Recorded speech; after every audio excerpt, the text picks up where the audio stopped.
Hello everyone, I'm Jane from the Stitchin' Post and I'd like to welcome you to our April 2021 edition of Viking Club. Our focus today is on lace, and all of us here at the Stitchin' Post have a love and an appreciation for lace. I am definitely not a lace expert, but I hope that today I can share with you some information about lace that you will find interesting. We'll talk a bit about the history of lace and how lace is made. We will actually meet a local artisan and lace maker. Martha Halbert will be joining us. We will show you some of the ways you can incorporate lace into your creations today and give you some specifics on techniques for doing that with our modern sewing machines. Then we'll take you on a tour of some of the lovely items we have on display today. So let's get started.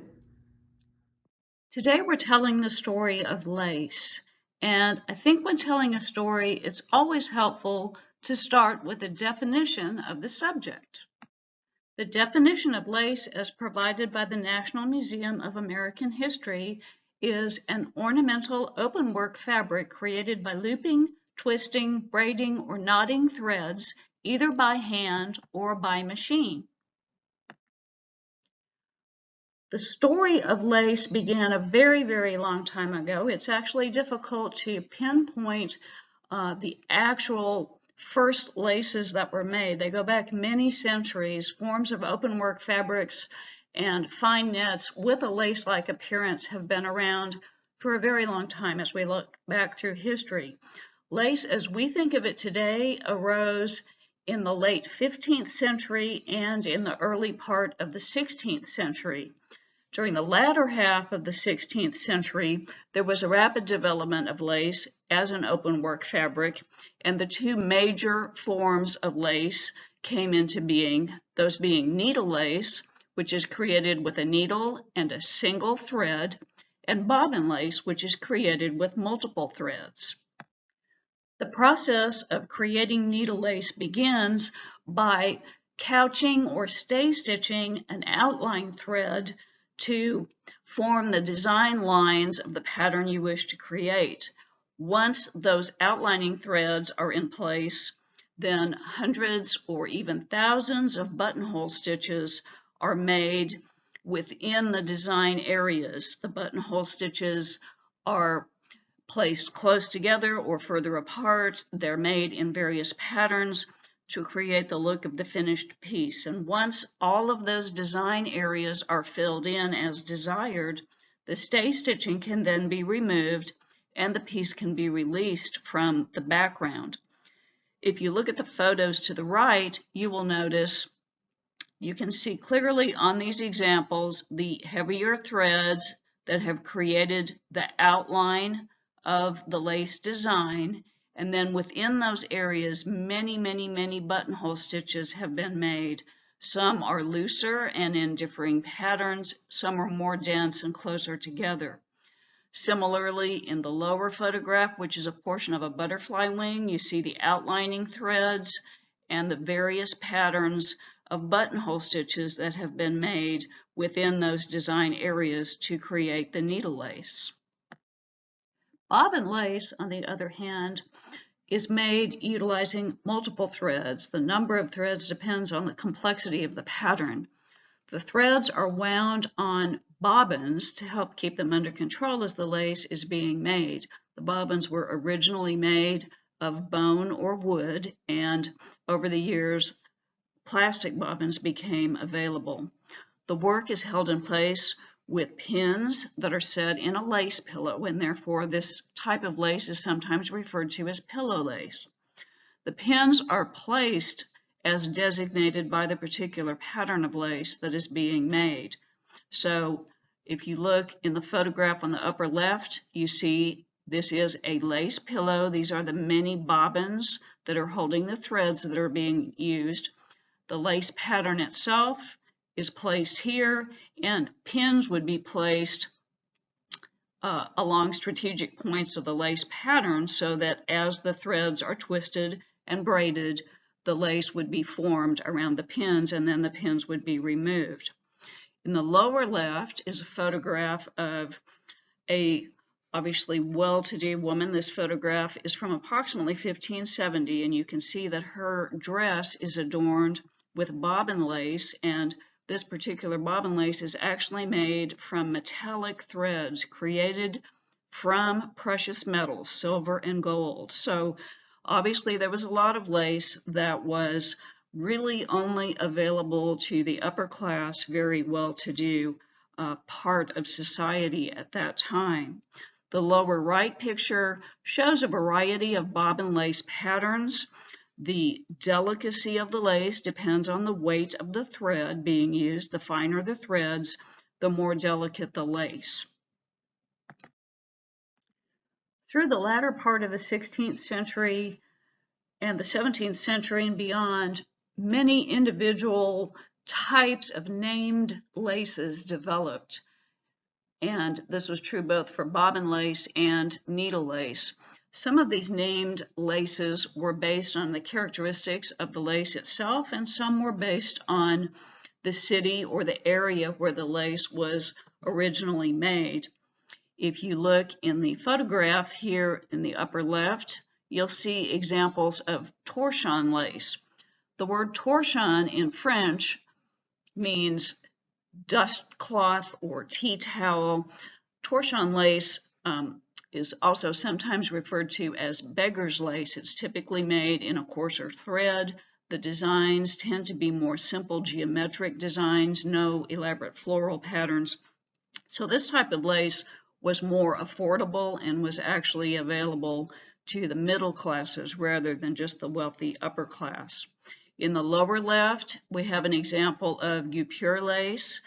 This type of lace was characterized by the stitching that was used on these bars of threads that connect the various design elements. And there are some variations of guipure, including Cluny lace, which would be one particular subtype of guipure lace. In the lower right-hand photograph is an example of Valencian lace. This is a French lace that originated in Valencia, France, and this type of lace is still available to us today. You see that the design elements are created on a background of fairly delicate netting and little leaf design here on this particular beautiful Valencian lace. So over the years, there were many types of these named laces that developed. This is just simply an example of a couple of them. We will be focusing primarily today on bobbin lace and needle lace, but I do want to mention several other types of beautiful handmade lace. In this slide on the left-hand side, you see an example of a crochet lace. This is, I think, a particularly beautiful type of crochet lace. It's Irish crochet, which came into being in the mid-1800s and became kind of widely made in Ireland during the Irish potato famine of 1845 to about 1852. Women made this lace and sold it to generate some income for their families, which had been devastated by the potato famine. On the right-hand side is an example of knitted lace.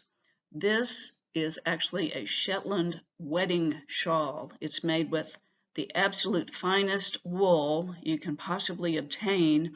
These shawls were called wedding shawls because the wool was so fine that in spite of their large size, they could be up to 5 feet in diameter, they were so finely knitted that the entire shawl would fit through the opening in a wedding ring. So that gives you an idea of the delicacy of this work.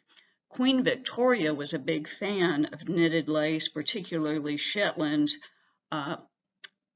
knitting, and she often would have this type of work commissioned as gifts for other members of the royal family and the aristocracy. In this slide on the left, you see an example of tatted lace. Tatted lace is made either using a shuttle, which is an oval pointed object that has a bobbin within it that holds the thread you were using, and it's manipulated to form these loops and picots of lace, or it can be done with a needle, and that's called needle tatting. On the right, you see an example of tape lace. Tape lace is made by using a pre-made lace tape that's laid down according to the design pattern you are using, and then the tape is connected by a network of buttonhole stitches that you see in the background here. There are a number of different types of tape lace, one of the most well-known being Battenberg lace, which you have probably seen. Everything we have talked about up to this point has been handmade lace. And I think we naturally tend to think about handmade things being more intricate, more delicate, more beautiful, more special. But machine-made lace has been around actually a very long time. The first machine-made laces were introduced in the late 1700s. By 1809, machine-made net was being produced on a machine that was patented by John Heathcote. And this machine-made net became the basis for some really wonderful kinds of new laces called decorated nets. They could be produced more rapidly than if you had to make the entire netting by hand as you were making the lace. Embroidery or applique elements were added to this netting background to produce these laces. By the 1870s, almost every kind of handmade lace had a machine-made copy that had been developed. And by 1900, machine-made laces had become so widespread that handmade lace makers really could no longer support themselves and make a living creating handmade lace because the machine-made laces could be produced so much more quickly. So lace making became a craft that people learned and undertook because they wanted to do it simply for the pleasure of creating the lace, and the number of people doing it became smaller and smaller until the 1960s, when there was a resurgence in interest in handmade lace, and a lot of research was done to find the tools and the patterns and the techniques and learn from some of the artisans who were still living at that time. Lace guilds and lace institutes were formed. Some museums were established where antique lace pieces were displayed. And so during this period of renewed interest, some of this craft was passed on to people who are keeping it alive today, fortunately. To show you some examples of some of these early lace making machines, they're really quite complex, I think, and quite fascinating. The one on the left in this slide is the Barman lace making machine, which has this circular array of vertically oriented spindles which would hold threads, and then of course gears so that things are going up and down. This is turning around, and you can generate a quite complicated and intricate lace design with this machine. This is a Lever's lace machine. It would make forms of embroidered netting. Very, very large, wide fabrics could be made with this machine. And this is a Nottingham lace curtain machine. This would hold up to 600 spools of thread. So incredibly detailed engineering, I think we have to appreciate, went into making these machines.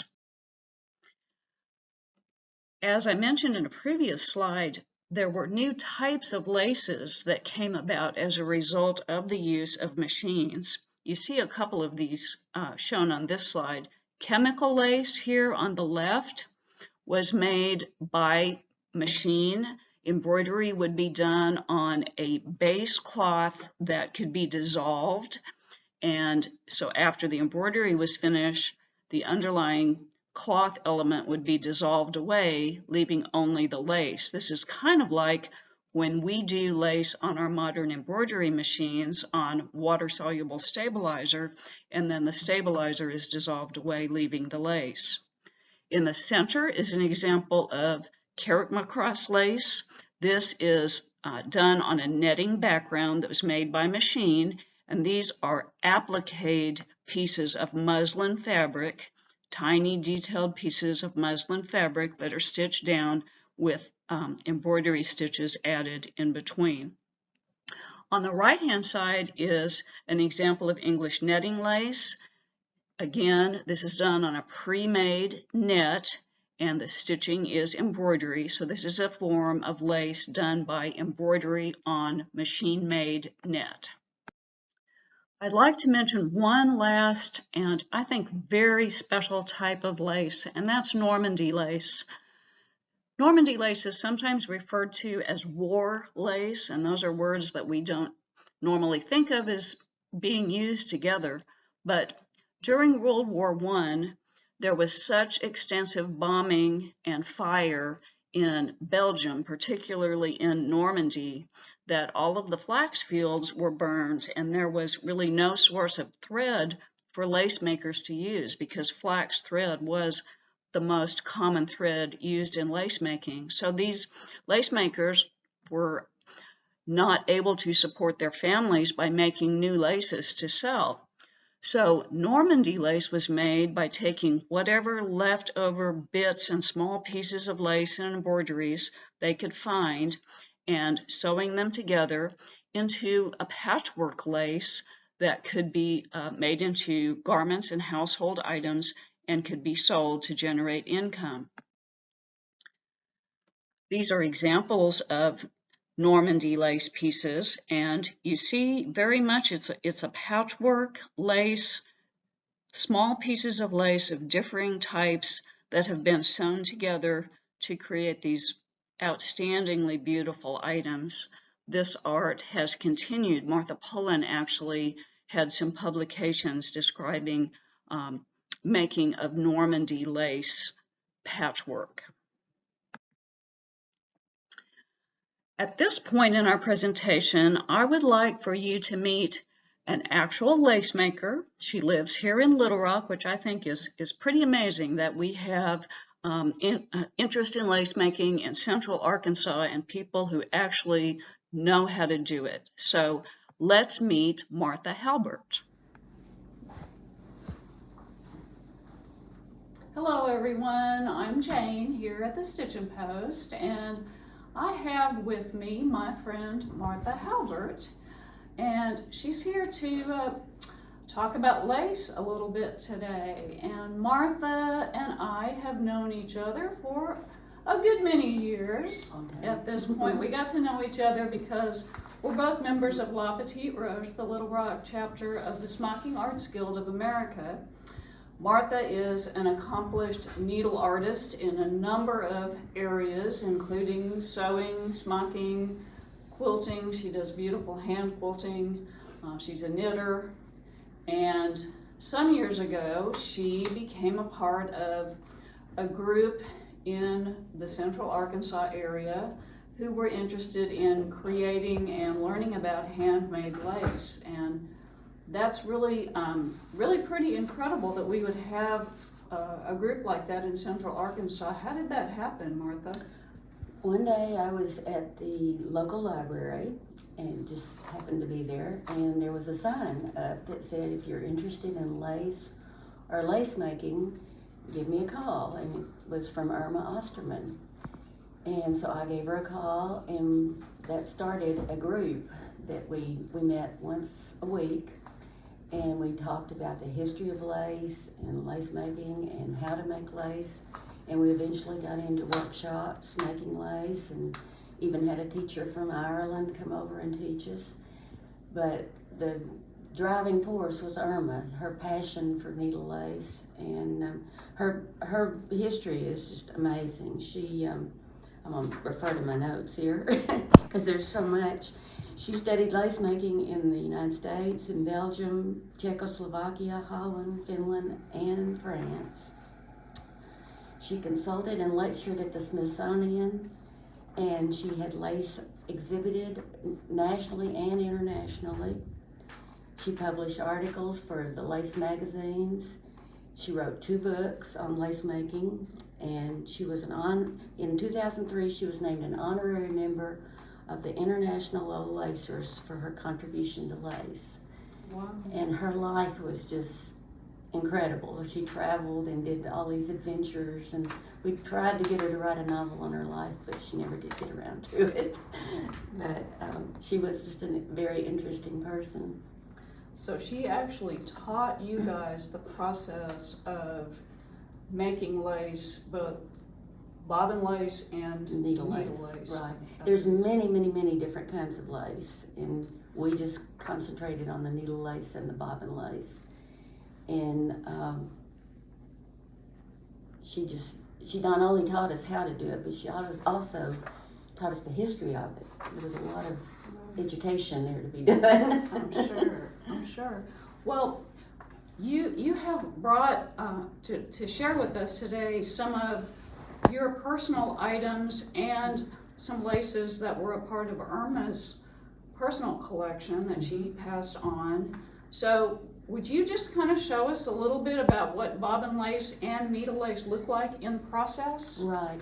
Bobbin lace is called a pillow lace because it's made on a pillow, and it uses bobbins. And this is a very tiny lace.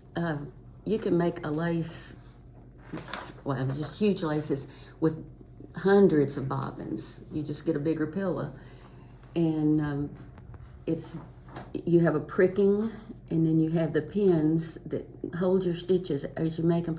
There's only two stitches in bobbin lace. There's a cross stitch and a twist stitch, and it's just combinations of those that make the lace. That's amazing. And this is an example of a bobbin lace bookmark. I don't have many examples of bobbin lace, but And you made this one, and I Martha? made that one, yeah. Very nice. Nice. And then the needle lace, we made this little teaching aid for people that were learning to make needle lace, and it's made on a flat surface like this. You do your pattern, and you tack it down to your material, and then you couch your outline down, and then you put your filling stitches in, and then the final step is to put a cordonnet around the edge to give it a finished look. And then when it's all done, you just cut away your couching stitches and the lace just lifts off.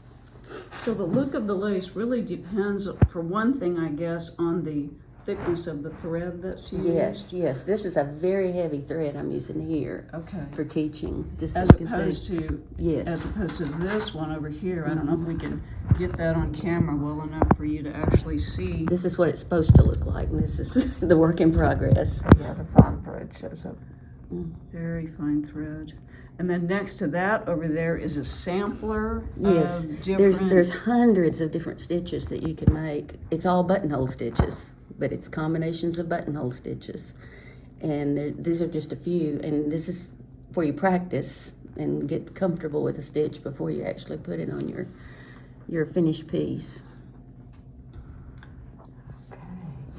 So, Martha has brought in a couple of, in addition to the bookmark, a couple of other pieces of her laces. Right. This is needle lace. This is one I did. I just copied an angel pattern and filled in the stitches. Just kind of at my choosing. And then this one, I mentioned the lady that came from Ireland to teach us. She taught us, and I'm going to murder the pronunciation, but it's carrot cross is sort of what it sounds like, but it's an Irish lace, and there's several Irish laces also. But she taught us to do that, and we made that handkerchief in the class. And then these are just needle lace pieces that I made. That's a carrot macross fan there too. The fan here. Mm-hmm. Beautiful. How long does it take to do a piece like that, Martha?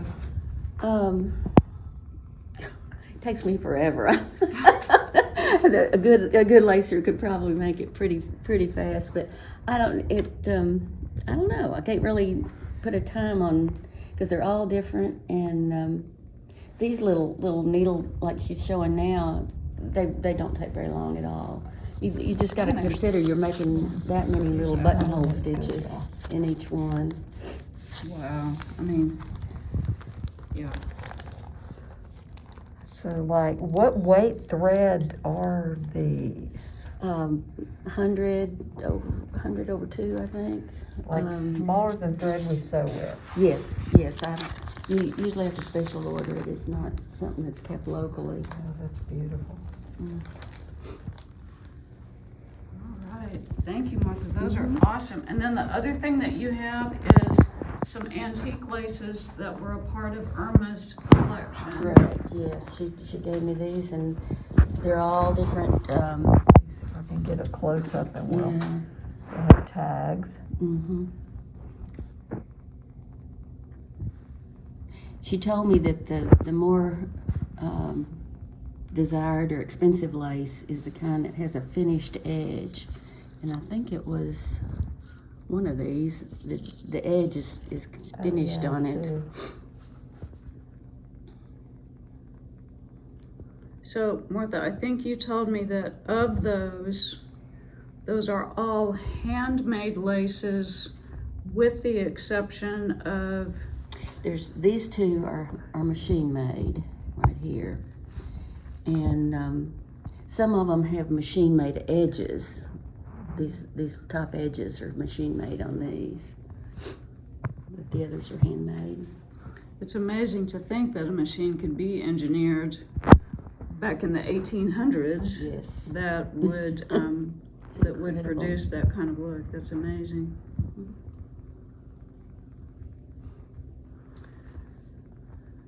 Well, I really appreciate you bringing these things in to share with us, Martha, and I'm so glad that Irma learned this stuff and passed it on to folks here in Arkansas as well as around the world, and hopefully it can continue to be passed on to some special artisans that are interested in creating beautiful things. I feel like we had a rare opportunity to learn from her. Absolutely. All right. Well, thank you again, Martha, for coming in. You're welcome. Now that we've talked a bit about the history of lace and how lace is made, let's take a few minutes to talk about laces that are available to us today and how they can be used. We have a variety of laces available at the Stitch and Post for you to choose from, and I'd like to give you a brief tour of the lace categories that we have available. On this slide, on the left, you see Valencian lace here on the top. That's a French lace, so it is on our category of French laces. Beautiful floral design on this particular lace edging. Below, this one is an example of Malines lace. Malines lace has a finer net. The threads that are used are a bit finer, so this one is going to be a bit more expensive. In the center is the category of English and Spanish laces. The top lace here is an English lace, and it's very, very beautiful. I think you can see that the threads used here are a bit heavier. The netting is a bit more prominent, and the design motifs appear somewhat thicker, but it's an absolutely beautiful lace. And below that would be an example of Spanish lace. Cluny laces would also fall into this general category, and we do always keep some Cluny laces in stock. On the right-hand side, on the top, is an example of English netting lace. So this is an embroidery that is done on a net base, and we have this available in a variety of widths.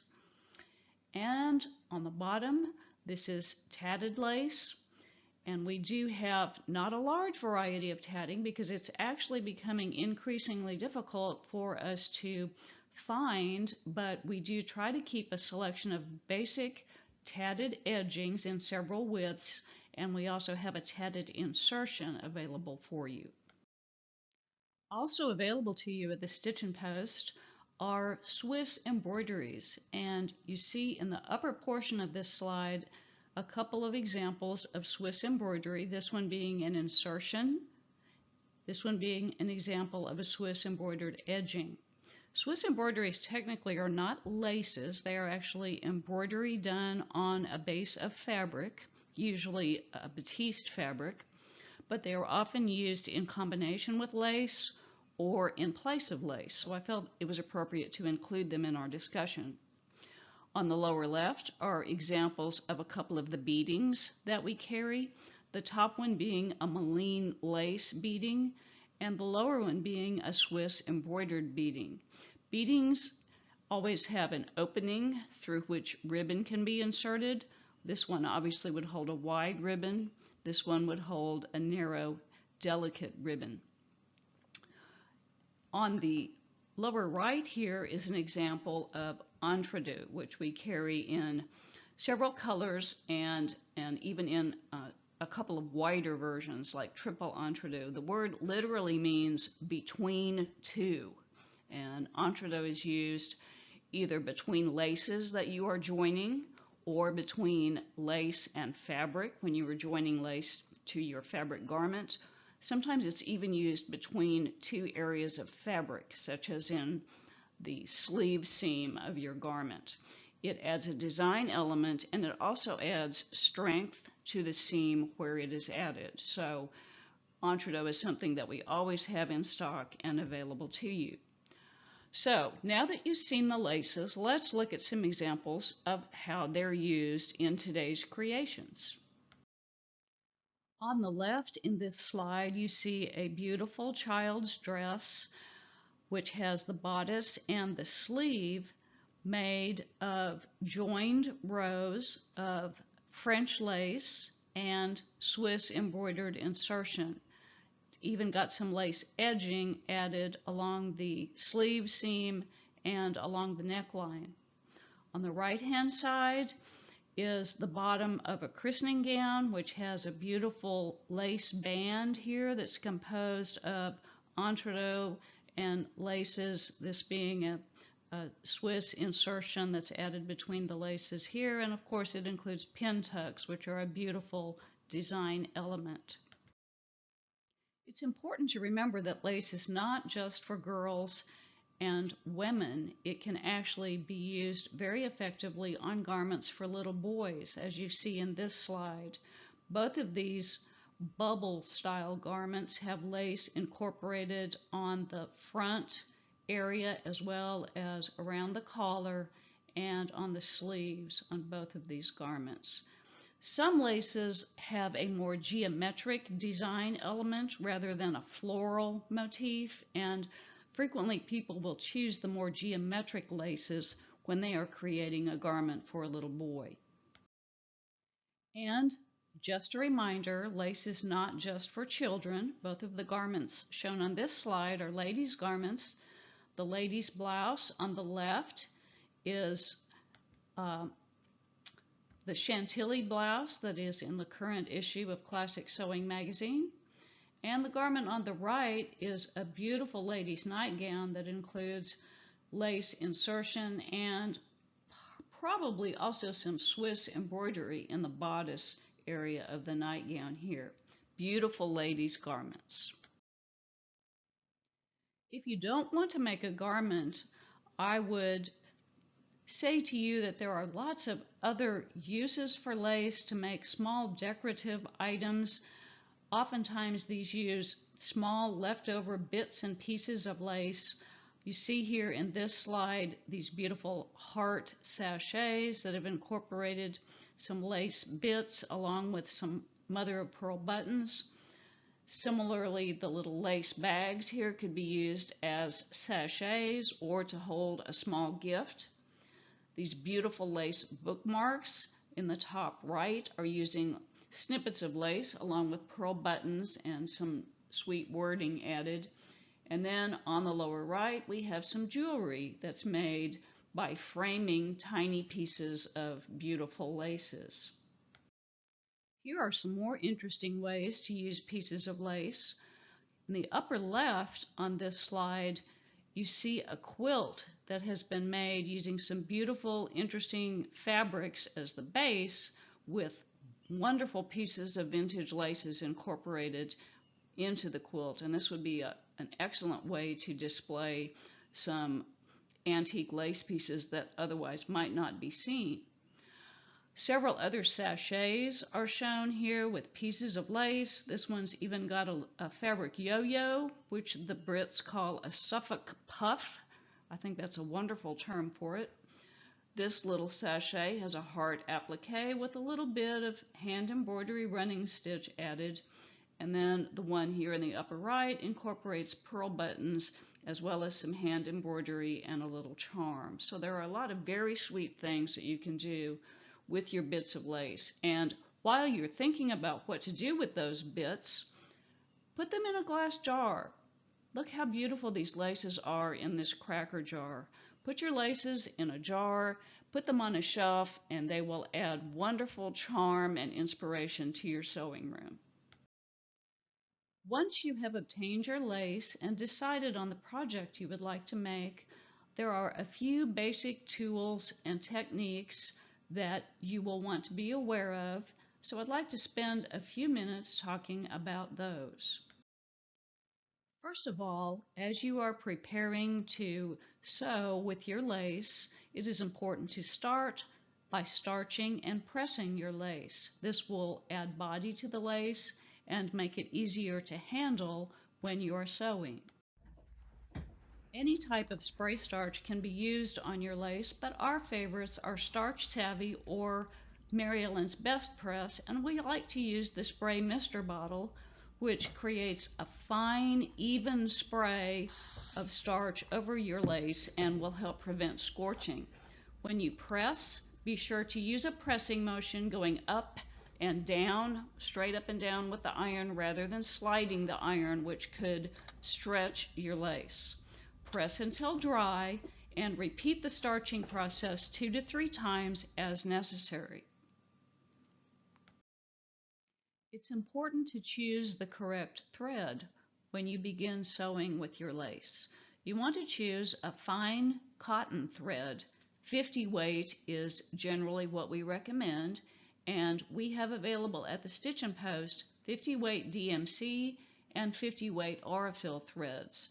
Choose a color that matches the color of your lace.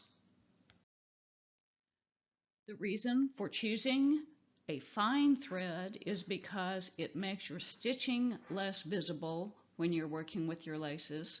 The reason for choosing cotton is less strong than polyester thread, which means if your lace fancy band is caught under the foot of a running child, it's more likely that the thread will give way and the laces will be separated from each other and can be easily repaired, as opposed to polyester thread, which would not give, and instead the lace would tear and would make a repair much more difficult.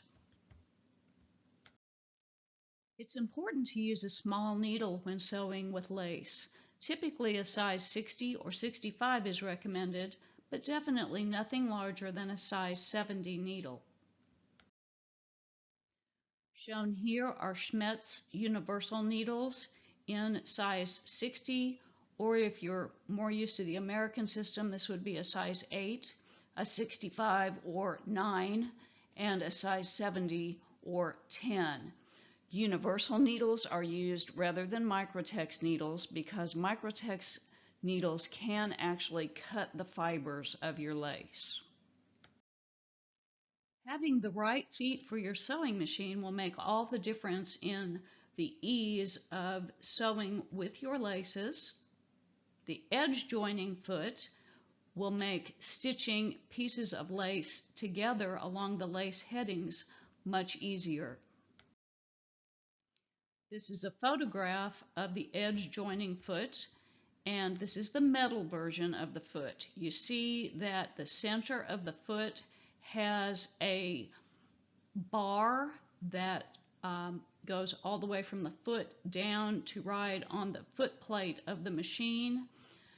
One piece of lace will go on the left, second piece of lace on the right. This will keep the lace headers from overlapping as you're stitching. Here you see the edge joining foot in place on the sewing machine as we are preparing to stitch these two pieces of lace together along the lace headers. As you begin to sew, it's important to be sure that both top and bobbin threads are under the presser foot and toward the back. When you begin stitching, begin 1/4 to 1/2 inch in from the ends of the lace rather than at the actual end. Select a zigzag stitch just wide enough to catch the left lace header and the right hand lace header with each stitch.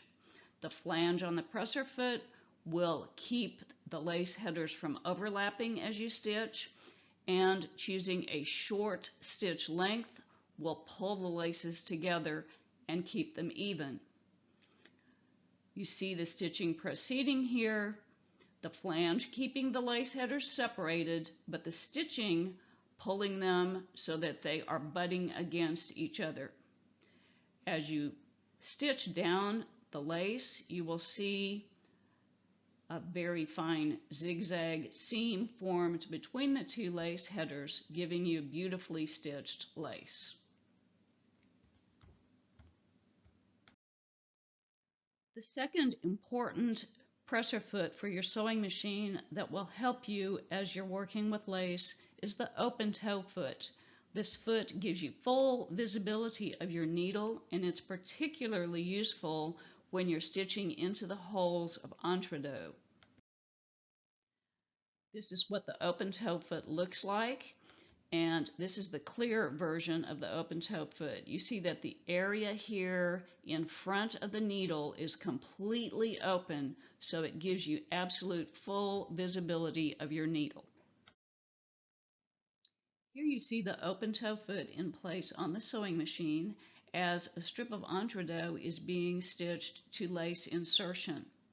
When sewing entredos to lace, you'll notice that one of the seam allowances of the entredos has been trimmed away here so that the ladder of the entredos butts directly against the header of the lace insertion. A zigzag stitch is selected with stitch length and width adjusted so that the left side of the zigzag goes into one of the entredos holes and the right side of the zigzag goes into the lace header. The goal is to stitch into each hole of the entredos so your stitch length is adjusted accordingly, usually a stitch length of 2 to 2.5 and a stitch width of approximately 2 will accomplish this depending on the particular lace and entredos that you are using. You will notice here as the stitching progresses, the needle is going into the holes of the entredos on the left and into the lace header on the right, and that open toe foot gives you full visibility to see exactly where you're stitching. This is not a fast process, but it does give an absolutely beautiful result as you see here.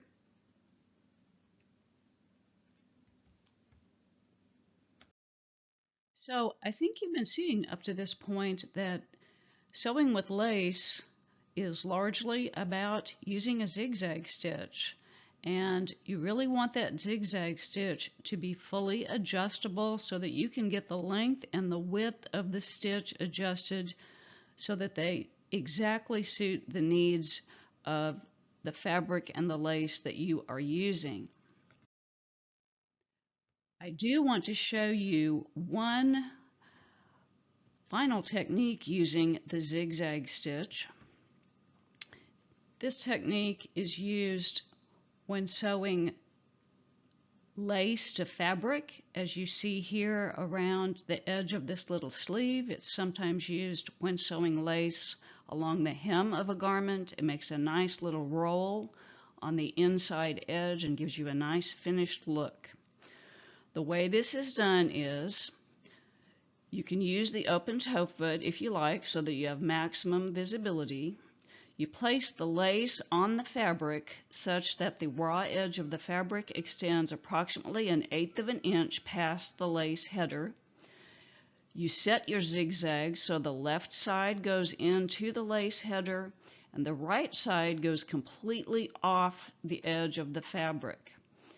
As you stitch, the right side of that zigzag begins to roll the edge of that fabric under.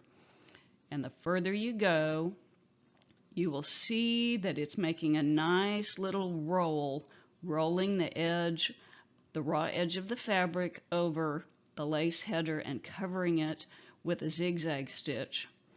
So when you're done stitching this line of stitching, you're going to end up with a lovely little finished rolled edge on the inside of your garment that will give you a very nice finish. Sometimes when I'm doing this, I start out with a very wide zigzag to be sure that I get my roll started, and then you can narrow down the zigzag stitch. So you see what a nice finished look this gives you sewing lace to fabric. So believe it or not, at this point you have actually seen all of the techniques that you would need in order to create a beautiful bodice of lace joined with Swiss insertion or even joined lace to lace, a beautiful fancy band as you see here on the skirt of the christening gown, simply done with a zigzag stitch adjusted to meet your needs. A final reminder, if you are one of our embroidery machine owners, you can use your embroidery machine to actually create your own laces and Swiss insertions. And you see on this slide on the left an example of heirloom embroidery done on cotton netting, which creates your own netting lace. On the right is a close-up of an embroidered edging that Patty has done on a lady's nightgown. Both of these designs are from Kathy Harrison Custom Keepsakes embroidery design packages. These are wonderful, well-digitized embroidery designs that expand your creativity and allow you to do some absolutely wonderful things. So at this point, hopefully, you have perhaps a bit better understanding of lace than you had previously. You know a little bit about the long and fascinating history of lace. We've given you some ideas of ways that you can use lace to add beauty in your own world, and we've shown you how our modern sewing machines can help you with this process. We're here at the Stitch and Post to help you with supplies and assistance with those techniques as needed. So come see us, visit our website, and we look forward to seeing you and hearing from you. We have a special opportunity today for you to see some beautiful laces, lace items, and lace making tools. And so we're going to finish this presentation with a video segment to show you some of those items. We hope that you have enjoyed our presentation today, and we look forward to seeing you soon.